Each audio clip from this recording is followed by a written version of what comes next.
Good morning, everyone. My name is Judge Healis. You're here today for first appearance. The purpose of this hearing is to inform you of the charges against you and determine whether there is probable cause for your arrest. Before court today, I reviewed the probable cause affidavits in your case. I have already determined whether there is probable cause to arrest you. If I found there was no probable cause, you will be released today. That does not mean that your case is dismissed. It just means the law enforcement officer did not give me what I needed in order to find probable cause, and you need to come back to court another day. If I found probable cause, I would then ask you some questions to determine whether your bond will stay the same, increase, decrease, or whether there are any other conditions of bond that will be imposed on you. Please only answer the questions that I'm asking you here today. They're designed not to get you into any more trouble and designed not to violate your right to remain silent.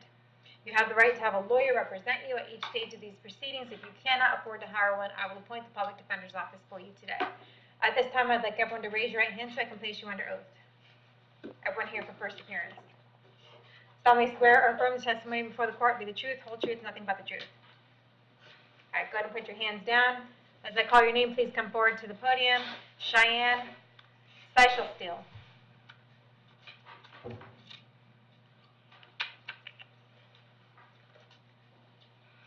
Can I confirm your date of birth? 9/3/97. All right, you are here today for a domestic battery. I understand that the victim is here as well. There is probable cause for your arrest. Do you want the public defender's office to represent you? Yes. All right, I'll appoint the public defender's office. Any criminal history? No, Judge. No. Okay. I believe you made away with the victim would like to be heard. I understand. I have an address for you on Powell Road in Brooksville. Is that where you live? Yes. How long have you lived there? A year. Okay. Do you have employment? No. Okay. When was the last time you worked? 5 months ago. Okay. All right, and I have Mr. Cruz. Mr. Cruz, you can come forward if you'd like to be heard. Go to the podium. I'm sorry, did you say something to me? Oh, no, I'm sorry. Go to the podium. I'm sorry. Okay, all right. It's hard for me to hear today. All right, what is your name? Brian Cruz. Okay, I'm going to place you under oath. Solemnly swear or affirm testimony before the court, the truth, whole truth, nothing but the truth. Sure. All right, go ahead and put your hands down. What did you want to say? I would like that she still has contact with me. We have a newborn baby and she is nursing. And I'm a truck driver, so it's hard to do by myself. That's all I have to say. Okay. I mean, there's nothing preventing her from having contact with a child, is there? No, Is there a but decent I record? own the place. I own the house.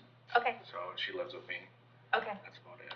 Okay, so you want her to be able to go to the residence and have contact with the child. And you're leaving, you're a truck driver, are you leaving? Yes, I leave about Wednesday morning. And how long will you be gone? I'll be back Thursday night.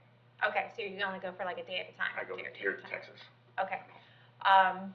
Well, what we're concerned about in these type of cases is not just domestic violence, but domestic violence, especially when there's children involved, and I understand it's a newborn Yes. child, right? Okay. What we want to make sure, of course, is that everyone is safe, and there's not going to be anything recurring. I mean, she doesn't have a prior record, so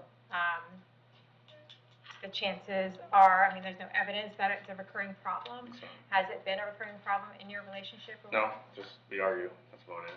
A lot of arguing. And you guys aren't married, right? No, ma'am. How long have you known? Well, going on 4 years. You've known Cheyenne for 4 years? Yes. Okay. And have you spoken to her at all since she's been Yes, arrested? we're trying to co-parent. We're setting that up to where she's actually moving on. Like moving out. Okay. So. All right. Have you spoken to her at all since she's been arrested? No. Okay. So has anyone from her family contacted you about this? Yes, her mom is here with me. Okay. And has she asked you to lift the no contact? No. Okay. That was on me. Just because of the baby. And does her mom live nearby? No, her mom lives in Hudson. Okay. But her mom can help with communication between the two of you and coordinating Yes. care for the child and things like Oh, yeah. that? Okay. So, and you said you're working on it where Cheyenne would be able to move out soon? Yes. Okay. Do you think that all of those things together with coordinating a child care plan and her moving out, do you think that that's going to cause any issues? No. She's just going to peacefully, there's not going to be any anger or anything like that? Yeah. Okay. I think so. All right. Hope springs eternal, right? Yes, ma'am. Okay. Cheyenne, did you hear that conversation? Yes. Okay. The victim in your case, Mr. Cruz, believes that you guys can co-parent and coexist and work something out with this child without any type of batteries reoccurring. After doing this for a long time, I'm not so sure, but he's confident. So I'm willing to give it a shot. The Florida statute requires me to do a no contact. But since he's not going to be around a lot for trucking and your mom's helping out and you're working on leaving the residence and being separated and co-parenting, I don't want to delay that. So the only thing I'm going to do is I'm going to hold you until 4 o'clock today in case Mr. Ryan changes, or Mr. Cruz, changes his mind and wants to file any paperwork against you. So you're going to hold till 4. I'm going to have no violent contact with the victim in this case. That means any contact that can be perceived as violent at all is a violation of my order. Do you understand that? Yes. Okay. And if you violate my order, you could be rearrested and held without bond. Okay? So after 4 o'clock today, you can bond out for $100, and you need to come back to court on March 22nd at 9 o'clock. Okay. Okay? All right. Thank you. Thank you. Trey Cornwell.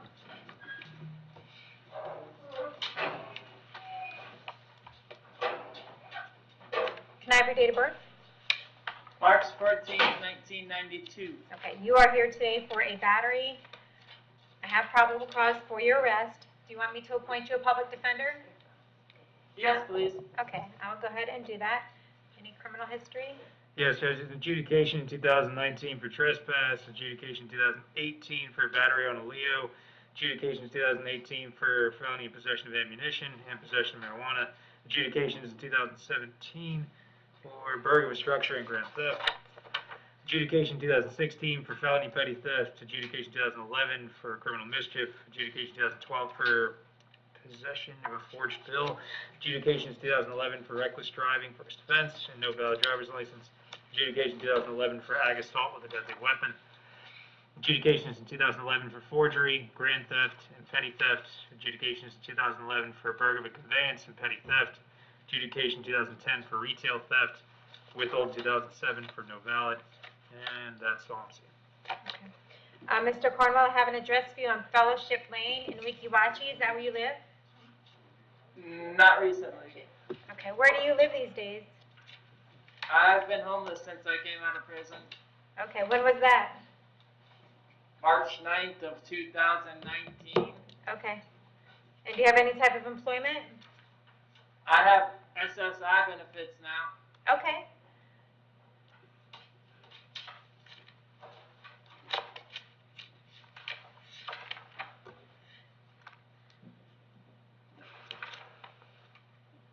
All right, they charged it as a felony because of a prior battery, but it looks like that might have been a juvenile case, CJ. If that's a juvenile case. I honestly couldn't tell you if that could be Okay. the basis. Okay. Off the top of my head. Okay. All right, well, we'll go with it, and if it finds its way down to misdemeanor court later, then it does. For right now, it's in felony court. I think it will, because there's not an adjudication of guilt, they're adjudicated delinquent. Right. Which the statute. That's kind of what I was thinking, but I wasn't sure if I was missing anything with that. So it'll find its way down to misdemeanor court probably, if you want to make a note on it. So that I'll doesn't notate it. take so long. Thank you. All right, I'm going to order, I know that you don't necessarily know the woman in the hospital who you battered, but I'm going to order that you have no contact with her just in case. So I'm going to do that. I'm going to set your bond at $500, and I'm going to see you back to court on March 16th at 9 o'clock, okay? Your Honor, Yes, sir. I have a court appearance in Texas between now and then. Okay. What is it you're asking me? Am I going to receive a failure to appear for that hearing? Well, I'm not sure. Are you going to be able to bond out for the $500? I'm going to try. Okay. If you bond out for the $500, you have to let us know where you're going to be in Texas. Do you have someplace to stay in Texas? No, I do not. I just have a hearing there. Okay.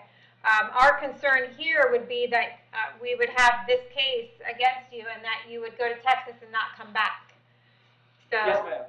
That's the purpose for the bond, and if you are able to make that bond, you need to let us know where you're going to be, okay? Yes, ma'am. Okay, thank you. Was the PD appointed, Judge? I think he said yes, right? Mm-hmm. Yes, he did. Thank you. It's one of the first questions. Daniel Snyder, Yes, hi, can you confirm your date of birth? 4/21/1959. You are here today for a trespass in a construction zone. There's probable cause for your arrest. Do you want the public defender's office to represent you? Sure.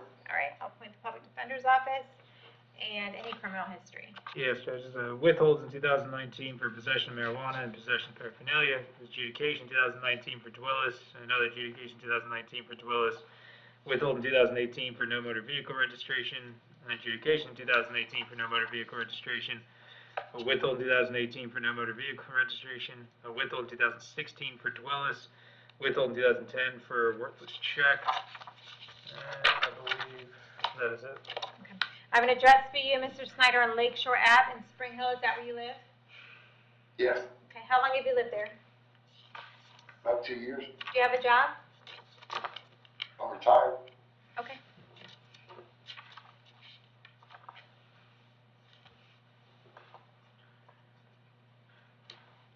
All right, I'm going to set your bond at $2,500. We'll see you back in court March 16th at 9 a.m. Thank you. Thank you.